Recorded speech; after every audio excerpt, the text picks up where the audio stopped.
৩৫ জনের মতো দাঁড়িয়েছে এবং সেখানে ১০ জনের মতো প্রত্যাহার করেছে। এখানে যারা প্রত্যাহার করেনি এর মধ্যে অন্য ধরনের ব্যাখ্যা এসেছে। আপনি যে আমাদের যে নির্দেশনাটা গিয়েছে বা সংবাদপত্র বা মিডিয়ায় যে নির্দেশনাটা এসেছে সেটা মোটা দাগে একটা নির্দেশনা আপনি দেখতে পাচ্ছেন মন্ত্রী এমপি সংসদ সদস্যদের নিকট আত্মীয় স্বজন।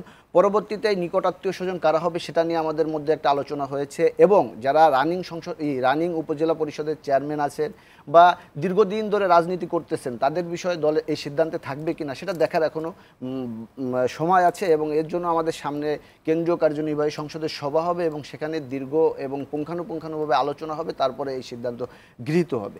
এখন আপনি যদি দেখবেন যে আমাদের এই প্রথম ধাপের নির্বাচনের জন্য যারা মনোনয়নপত্র জমা দিয়েছিলেন তারা নির্বাচনী মাঠে অনেকটা নেমে পড়েছিলেন এবং তারা নির্বাচনের একটা প্রতিযোগিতার মধ্যে নেমে গিয়েছিলেন। এখন নেমে যাওয়ার পরে খুব বেশি দিন হয় না যে এই নির্দেশনাটা গিয়েছে, তার মানে নির্বাচনী প্রস্তুতি নেওয়ার পরে তাদের কাছে নির্দেশনাটা পৌঁছেছে। এই কারণে একটা প্রার্থী যখন নির্বাচনী প্রস্তুতি নিয়ে যায় হঠাৎ করে যখন তার কাছে এটা গেছে সেই প্রস্তুতি থেকে সরে আসতে বা তার সিদ্ধান্ত গ্রহণে সময়টা সে পায়নি।